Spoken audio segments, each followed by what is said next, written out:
Ako po ay isang Pinoy. Lumaki po ako sa farm. Ako po ay Filipino. Ang nanay ko po ay Filipina. Ako po ay isang Pinoy. Lumaki po ako sa farm.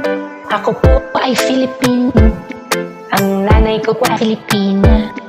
Ako po ay isang Pinoy. Lumaki po ako sa farm. Ako po ay Filipino. Ang nanay ko po ay Filipina. Ako po ay isang Pinoy. Lumaki po ako sa farm. Nung bata pa ako, di ko kilala nanay ko. Nilagay ako sa farm kasi andun aking lucky charm. Tinuruang magnegosyo at dun ako unting natuto. Ngayon'y malaki na ako, ang aking pera ay lumubo.